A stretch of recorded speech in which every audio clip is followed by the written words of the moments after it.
संजय जी, कलयुग में जहाँ इंसान ये सोच बैठा है कि भगवान को किसने देखा, भगवान है कहाँ, तो आज ये सत्संग जो ऐसा सोचते हैं उनकी आंखें खोल देगा। हमारे गुरुजी ने कहा सारे ईश्वर एक हैं, सब धर्म एक हैं। शिव पुराण के अकॉर्डिंग संगत जी, सारी सृष्टि शिव ने ही बनाई। हर जीव में शिव तत्व है। ब्रह्मा हो, महेश हो और विष्णु हो, सब शिव ने ही बनाए हैं। तो संगत जी, बात करते हैं विष्णु के उस अवतार के बारे में, कृष्ण जी के बारे में। जब हम कहते हैं हम वृंदावन गए, तो वृंदावन हम नहीं जाते हैं, हमें कृष्ण जी वहाँ बुलाते हैं। और जो कृष्ण जी के बहुत प्रिय होते हैं, उन्हें कृष्ण जी बरसाने भी भेजते हैं राधा रानी के महल में, वहाँ की अट्टारी पर। तो संगत जी, राधा रानी की अट्टारी बरसाने में जो है, उसके पास एक समाधि बनी हुई है गुलाब खां की। गुलाब खां ने अपना पूरा जीवन राधा रानी की अट्टारी पे सारंगी बजाने में लगा दिया, और उनकी एक बेटी जिसका नाम था राधा, पत्नी उनकी थी नहीं, तो वो सारंगी बजाया करते, भजन कीर्तन होते अट्टारी पर। और ये सत्संग हाल फिलहाल का ही है, बहुत ज़्यादा टाइम नहीं हुआ है इसको।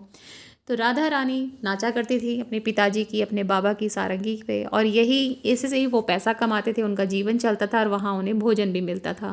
मंदिर के गोस्वामी ने बोला एक दिन गुलाब खां को कि राधा बड़ी हो रही है, इसकी शादी करनी चाहिए। गुलाब खां ने कहा मेरी इतनी औकात कहाँ, मैं कैसे इसकी शादी कर सकता हूँ। सब ने मिल के राधा की शादी की, और राधा की शादी के बाद गुलाब खां पागल सा हो गया, क्योंकि दिन रात वो सारंगी बजाता अट्टारी पर, उसकी बेटी उसके साथ रहती है और वो बेटी है नहीं, तो वो राधा राधा करता हुआ रोता रहता था। कुछ दिनों बाद वो गायब हो गया, किसी ने उसको देखा ही नहीं। सब ने सोचा पागल हो गया था, हो सकता है मृत्यु को प्राप्त हो गया, और उसकी याद में अट्टारी के पास उसकी समाधि बना दी। काफ़ी समय निकला।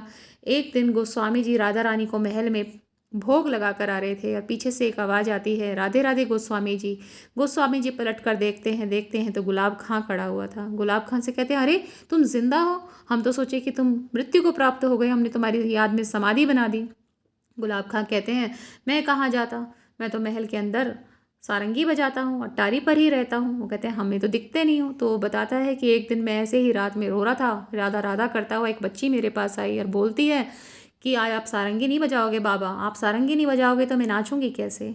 और वो मुझे महल के अंदर लेकर गई, जहाँ कृष्ण और राधा रासलीला करते हैं, और मैं अब सारंगी वहाँ पर बजाता हूँ, वहीं रहता हूँ। देखो अभी तो आप भोग लगा के आए हो राधा रानी को पान का, उन्होंने मुझे पान दिया है। और संगत जी, वो पान वही था जो गोस्वामी जी राधा रानी को भोग में लगा कर आए थे। उस दिन के बाद से गुलाब खां फिर से नहीं दिखा। पर यह बात पक्की है कि वो महल में है, जहाँ पर रोज कृष्ण और राधा रानी रास लीला किया करते हैं।